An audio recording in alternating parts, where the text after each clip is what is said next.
You open your feed and it looks like everyone agrees. Same opinion, same trends, same outrage. You walk in a meeting and someone says, everyone prefers minimal design. Everyone is tired of influencer marketing. Everyone wants simplicity. But here's the question: who is everyone? What if the world we think we know is just a reflection of ourselves? This is the false consensus effect, one of the most quietly dangerous biases in psychology.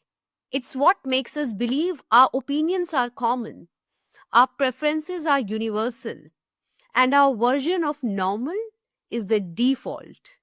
The truth, most of the time, everyone just means people like me. I'm Akanksha, and this is The Storyteller's Lens.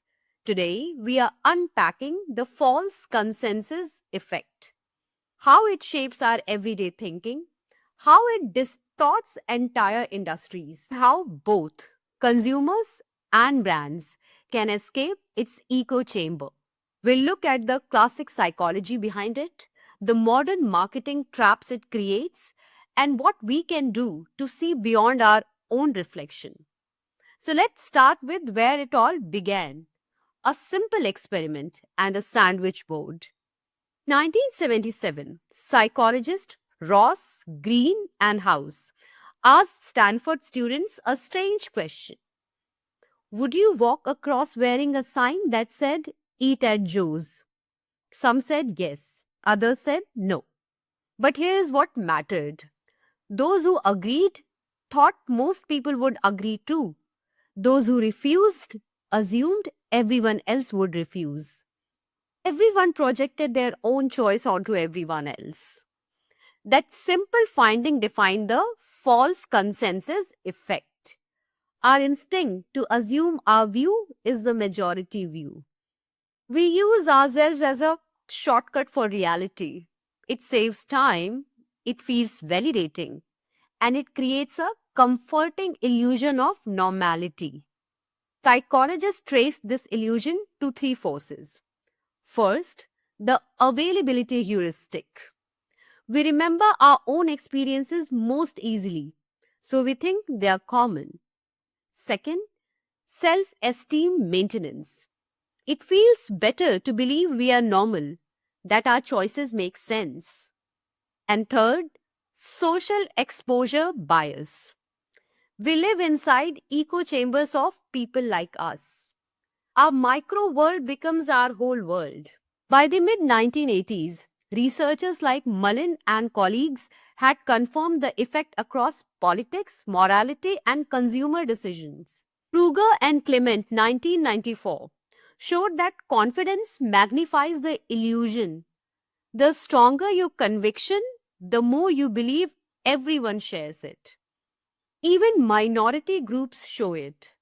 Marx and Miller, 1987, found that every side believes its own view is common among reasonable people.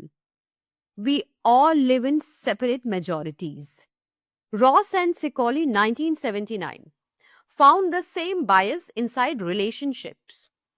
Each partner overestimates their own contribution to shared work. It's not selfishness, it's perspective blindness. And today, algorithms make it worse. Digital platforms filter what we see based on what we like until our feeds become mirrors. The illusion of consensus deepens. Even in product design, the bias shows up. Behavioral economists Hesse and Lowenstein found that consumers assume others value features exactly as they do. That's how teams overbuild complexity or underprice value. They project their own logic onto everyone else. The result? Entire products designed for an audience that doesn't exist. False consensus is subtle, but it's everywhere. In design meetings, someone says, "I would never click that ad. Our audience won't either."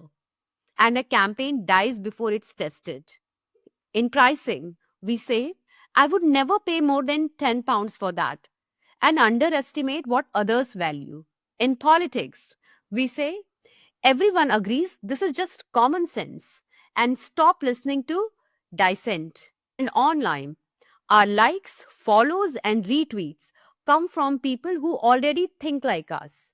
We mistake agreement for accuracy. Even inside brands, consensus bias kills insight. When a team looks too much like its audience, or worse, assume it is its audience, blind spots multiply. A cool startup might dismiss traditional users. A minimalist design team might ignore that millions prefer ornate or functional styles. When you assume sameness, you stop seeing difference, and difference is where opportunity lives. For consumers, the same illusion narrows perspective. We follow people who agree with us, buy what they buy, and slowly shrink our idea of what's normal. Every validation click tightens the circle. So, how do we escape this mirror? Start small. Notice the language. Whenever someone says, everyone knows, no one likes, or obviously, pause. That's a red flag for assumption, not fact. Then, seek deliberate difference. Follow people whose views challenge yours. Read reviews that contradict your taste. Ask data, not friends. Check what actually sells, what actually trends, what actually resonates. And separate validation from value. Just because everyone's into it doesn't mean it's right for you. For brands, the same mindfulness applies.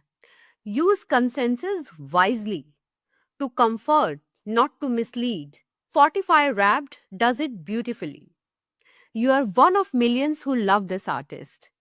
It creates belonging without pretending universality. Don't design for clones of your team. Run empathy resets. Bring in outsiders. Observe customers. Don't just imagine them. Replace the mythical average consumer with real segmented people, different ages, backgrounds, goals. And be honest in your language. Say for those who, instead of everyone needs. It's a small change that signals respect for difference. When brands acknowledge nuance, they build trust because people don't need you to speak for everyone, they need you to speak them. The false consensus effect isn't just a bias, it's a quiet lens that blends the truth of our world until we mistake reflection for reality.